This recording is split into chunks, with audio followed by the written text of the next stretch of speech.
Hello guys! Kain ho tayo. Miss ko, ore. Naghahanap kasi kayo sa akin ng kain serye na may talong.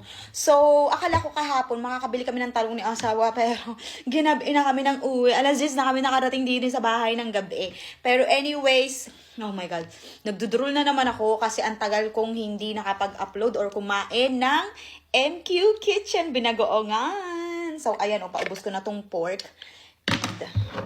And, talaga naman. Crave na ang babaitang ito dito. So, sa halip na talong nilo, ay, magpakuha ka. Grabe ka. Kasi may karne guys, oh. Siyempre, tatanggihan ba natin yung karne na yan? Hindi. Ayan, oh. Grabe, ang laki mo naman, uy.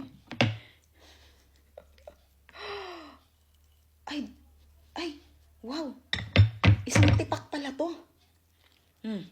Lagay na natin yan. Diyan. Tapos magkakamay tayo. Lagyan lang natin ng, may pinirepare sa si Mami lemon at saka lime. Sabi ko pareho lang din naman yan. Pero yan, wisikan natin. Tapos meron ako ditong zucchini kasi nga yun nga, hindi kami nakadaan sa ano ni tatay. Sa shopping market. And then I have here one very good, yan nga lang nagkabitak na pritong itlog. So, ano pa inihintay natin? Kain na ho tayo. Tapos, tinan nyo yung kanin ko, guys. Naka-portion. Hindi yan 2 cups. Ano lang yan?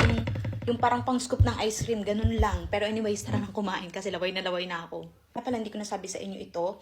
Ito yung beans salad na ginawa ni Mami. Yes, salad. Baka manguna na naman kayo. Sabihin nyo pang ulam siya. Hindi, salad po siya. O, ayan. Ang lahat siya galing sa aming garden. So, kain ho tayo. Ang ating MQ bagoong. First time kong gagawin ang zucchini at saka bagoong. So, tingnan natin kung magkakaari ang lasa. Pero alam nyo naman ako, basta swak sa lasa ko, lahat masarap talaga. Dobro ko. Of course, sa talong, mas fatty ang talong kasi nasisip-sip niya, 'di ba, yung yung oil, kaya masarap siyang isawsaw or sa toyo o kaya dito sa bagoong.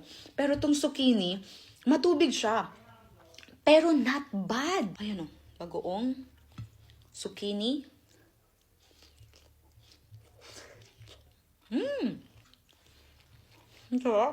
I'm so happy.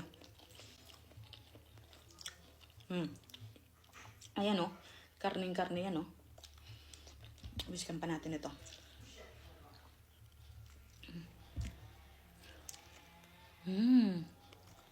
May taba. Taba yan. Sarap. Ay, salad.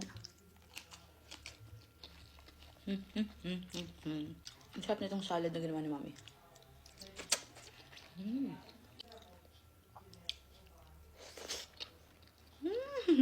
Saya, pag may tanim ko talaga. Pitas ka lang ng pitas, tapos mag-isip ka na kung anong recipe ang iluluto mo dun. Kung hindi, ayan, iparito mo.